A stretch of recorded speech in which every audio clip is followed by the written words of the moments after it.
Kanalıma hoş geldiniz. Özgür Birlan ben. Bugün sizlerle beraber tarihi kaynaklarda Hz. İsa'ya atfedilen bilgilerin doğruluğunu sorgulayacağız. Matta İncil'inde geçtiği üzere Hz. İsa öğrencilerine şöyle sorar. Sizce ben kimim? Bu soru yüzyıllardır akılları kurcalamaya devam ediyor.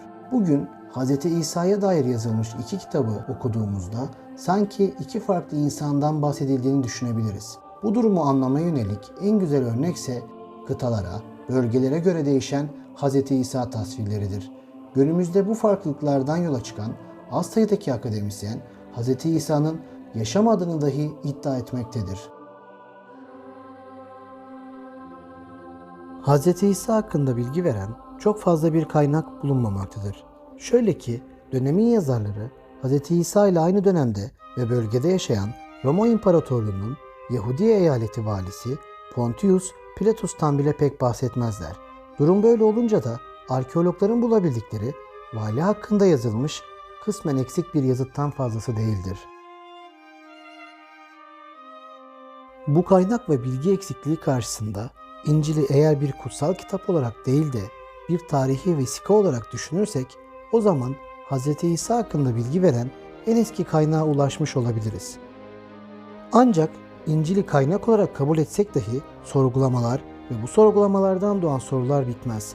Şöyle ki İncil'de yer alan ve Hz. İsa hakkında bilgiler veren Aziz Pavlus'un mektuplarının Hz. İsa'nın vefatından yaklaşık olarak 20 yıl sonra milattan sonra 50'lerde yazıldığına dair bugün birçok tarihçi görüş birliği içindedir.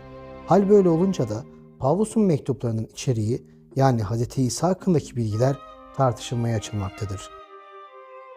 Pavlus'un mektuplarına dair sorular mektubun yazılış tarihiyle de kalmaz ve içeriğiyle devam eder. Oysa Pavlus mektuplarını Hz. İsa'yı tasvir etmek için değil, kiliseler arasındaki tartışmaları çözüme kavuşturmak amacıyla yazmıştı.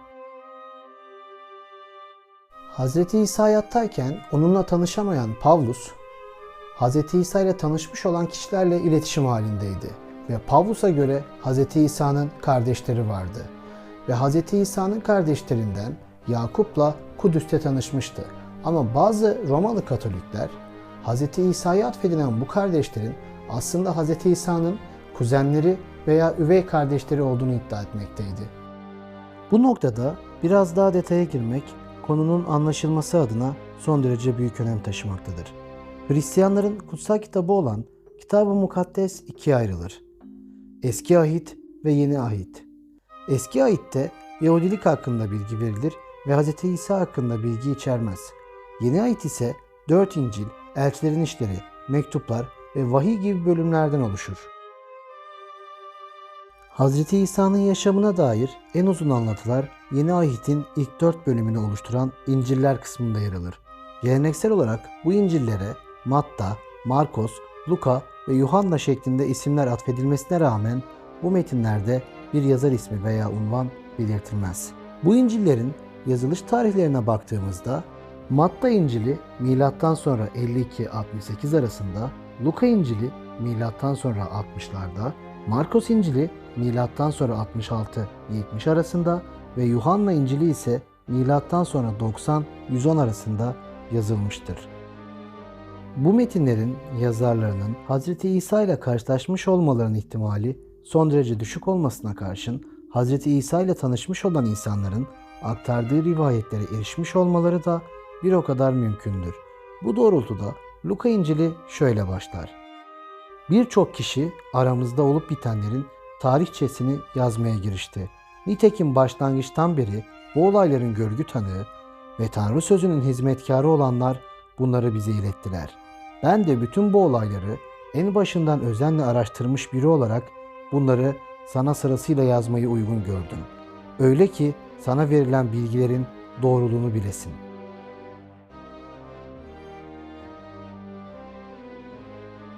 İnançlardan bağımsız olarak tarih bilimi ışığında bu ifadeleri doğrulayan başka kanıtlar, yazıtlarda, yıllıklarda ve kitaplarda başka tanıklar bulmadan bu ifadeleri doğru olarak kabul etmek, meseleyi aydınlatabilmek adına atılmış yanlış bir adım olacaktır. Zira bu noktada İncil'leri tarihi bir kaynak olarak değerlendirmektense bir tarihi eser olarak kabul etmek daha doğru olacaktır.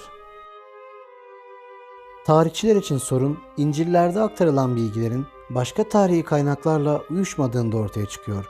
Bu duruma en iyi örnek Luka İncil'inde aktarılan Roma İmparatorluğundaki nüfus sayımı hadisesidir. Luka İncil'inden aktarıldığı üzere Büyük Herodes'in Yahudiye kralı Kirinus'un Suriye valisi olduğu dönemde Roma İmparatoru Augustus imparatorluk genelinde nüfus sayımı yapılmasını emreder ve Aziz Yusuf ve Meryem Ana Nasıra şehrinden Beytüllahim'e yola çıkarlar. Bu aktarımı sorguladığımız vakit Roma İmparatorluğu'nda tüm imparatorluğu kapsayan böyle bir nüfus sayımının yapıldığını belirten başka bir tarihi kaynak yoktur. Luka İncil'inde yer alan bu bilgi açısından asıl sorun Kirinus'un milattan sonra 6'dan itibaren Suriye valisi olması iken Büyük Herodes'in milattan önce 4'te ölmüş olmasıdır. Dolayısıyla bu yazılanların doğru olması mümkün değildir. Sonuç itibariyle İncil'ler inançsal bir durumu ifade etse de tarih araştırmalarında sorgulayıcı yaklaşım kaçınılmazdır. Bundan başka olarak Roma'nın Hz. İsa'ya dair sınırlı kaynaklarına baktığımızda onların Hz. İsa'nın milattan sonra 33 yılında çarmıha gerilmesinden sonraki 100 yıl içerisinde yazıldığını ve yazılanlar arasında 3 kaynağın önem arz ettiğini ifade edebiliriz. Bunlardan ilki tarihçi Suetonius'un milattan sonra 121'de Roma İmparatoru Claudius'un saltanatının tarihçesini anlattığı eserdir.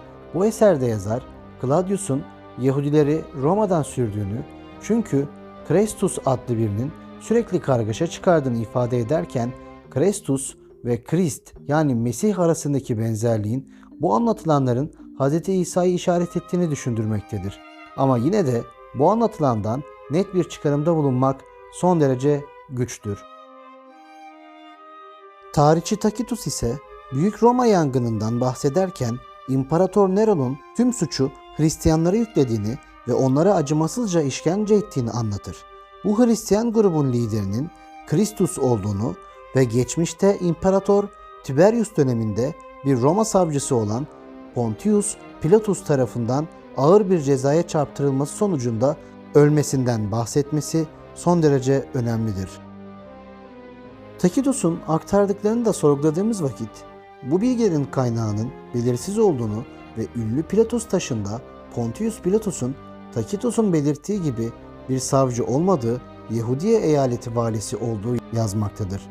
Ancak yine de bugün birçok tarihçi Tacitus'u değerli bir kaynak olarak görür. Hz. İsa hakkındaki en uzun anlatıya Flavius Josephus'un milattan sonra 94 yılında yazdıklarında rastlıyoruz. Yahudilerin Tarihi adlı eserinde Josephus şöyle diyor: "O sıralar İsa adında bilge bir insan vardı. Gerçi ona insan demek ne kadar yerinde olur bilemiyorum. Çünkü olağanüstü harika işler yapıyordu. O hakikati zevkle dinleyen insanların öğretmeniydi. Hem Yahudilerden hem de diğer milletlerden çok sayıda insanı etrafında topladı. O mucizeler yaratan Mesih'ti ve Pilatus aramızdaki önde gelen kişilerin tavsiyesiyle onu haça gerilmek üzere mahkum ettiğinde sevenleri onu terk etmedi." Günümüzde Flavius'un aktardığı bu bilgilere şüpheyle yaklaşılmaktadır. Zira bu bilgilerin sonraki dönemde yaşamış olan Hristiyan tekstilciler tarafından uydurulup sonradan metne eklendiği düşünülmektedir.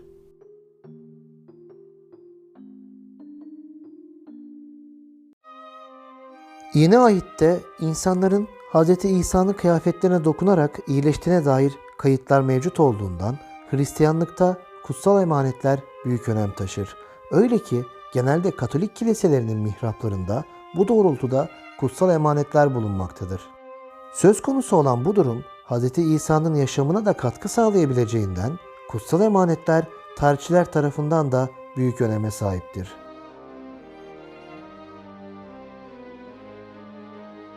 Tarihteki en ünlü kutsal emanet avcısı İstanbul'u kuran İmparator 1. Konstantin'in annesi Azize Helena olabilir.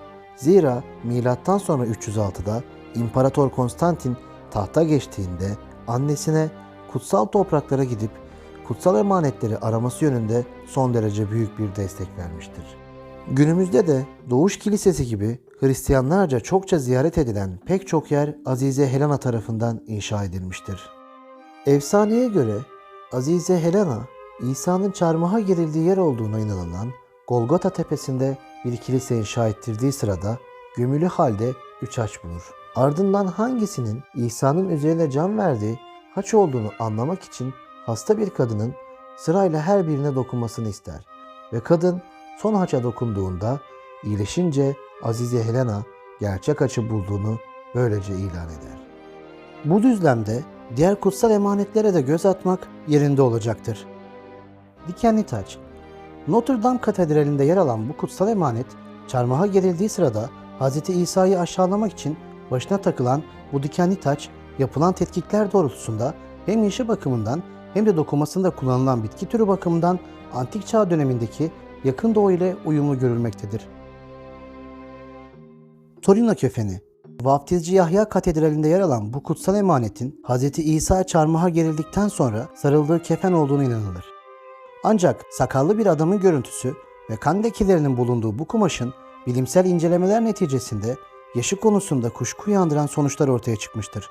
1988 yılında bilim insanları radyokarbon tekniğini kullanarak kefeni milattan sonra 1260 ve yine milattan sonra 1390 tarihleri arasına tarihlemişlerdir. Ayrıca kefenin dokuma tekniği de 1. yüzyıl tekniğiyle uyuşmamaktadır. Veronica'nın bezi.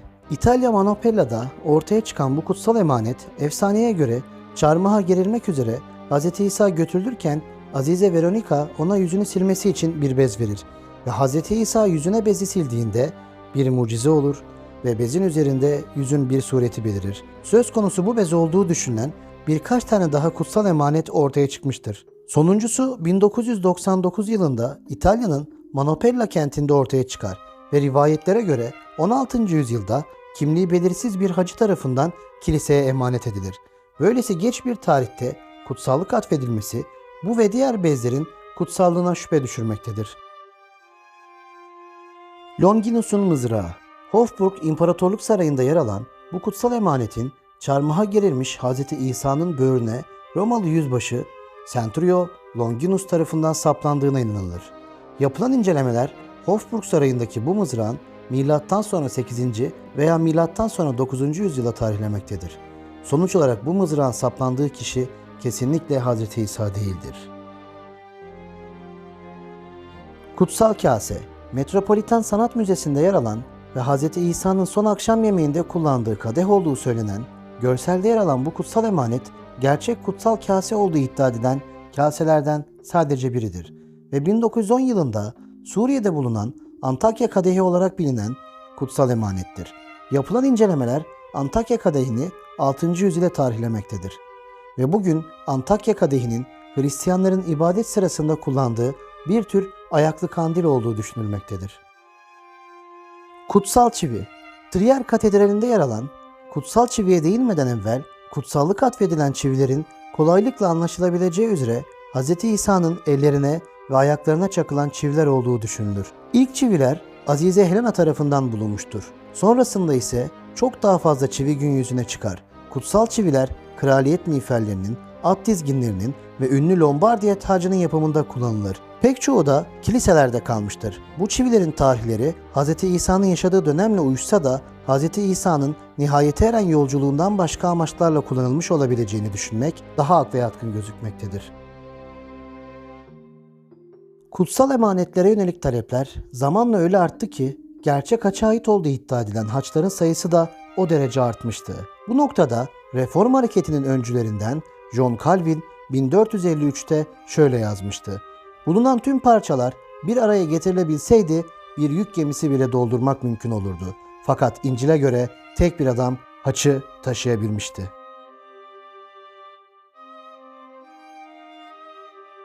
...19. yüzyılda Avrupalılar Mısır'ın muhteşem anıtlarını görmenin ve hayret verici tarihi eserler bulmanın hevesine kapıldılar. Bu doğrultuda pek çok araştırmacı Kitab-ı Mukaddes'te adı geçen yerleri bulmak için yola koyuldu. Mesela Yuhanna İncil'inde Beytesda denilen 5 eyvanlı bir havuz anlatılır Söz konusu bu kazılar bu yerin varlığına dair tasvir edilene çok benzeyen bir yeri gün yüzüne çıkarmıştır. Elde edilen bu bulgular milattan sonra 1. yüzyılda Filistin'deki yaşam hakkında bize bir fikir verse de günümüzde Kitab-ı Mukaddes arkeolojisi son derece tartışmalı bir alandır. Zira Washington DC'deki İncil Müzesi'nde yer alan Ölü Deniz yazmalarına ait olduğu düşünülen 16 parça da dahil olmak üzere günümüzde pek çok sahte eser ortaya çıkarılmıştır.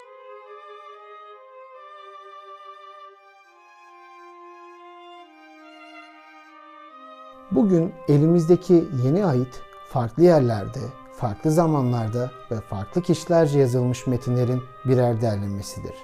Bu durum birçok tartışmayı doğurmuş ve kabul edilmeyen birçok metni de ortaya çıkarmıştır. Günümüzde geldiğimiz bu noktada tarihçilerin kabul edilmeyen, kabul görmeyen bu metinler üzerinde de bir inceleme yapması, bir araştırma yapması artık kaçınılmazdır. Doğruluğuna güvenilmeyen metinler Hz. İsa hakkında çok farklı bilgiler sunuyor. Bu metinlerden biri olan Thomas'ın çocukluk İncil'inde anlatılana göre 5 yaşındaki Hz. İsa bir arkadaşının ölümüne, diğerinin ise sakat kalmasına yol açmış. Fakat sonrasında onları hayata döndürmüş ve iyi etmişti. Metinlerin dikkatli bir şekilde okunması, bahsi geçen olayların doğruluğu hakkında bir fikir verebilir. Mesela Markos İncil'inde Hz. İsa'nın Talita Kumi diyerek küçük bir kızı dirilttiği anlatılır. İncil'in yazarı bu sözün anlamını "küçük kız, sana söylüyorum, kalk" demektir diye ifade eder. Bu durum Hz. İsa'ya dair bazı efsanelerin Aramice aktarılmış olabileceğini ve Hz. İsa'nın yaşamış olduğu kültürel ortamın bir yansıması olabileceğini gösterebilir. Bunca araştırmadan çıkan sonuç, kesinlikle doğru diyebileceğimiz bilgilerin son derece sınırlı olduğu ve Hz. İsa hakkında diyebildiklerimizin ise 1. yüzyılın başlarında Yeşua adında bir adamın dünyaya geldiği, takipçileri olan bir öğretici ve yol gösterici olduğu, vaaz etmek için sık sık seyahat ettiği, zaman zaman Kudüs'te kargaşaya yol açtığı ve milattan sonra 30 civarında çarmıha gerildiği yönündedir.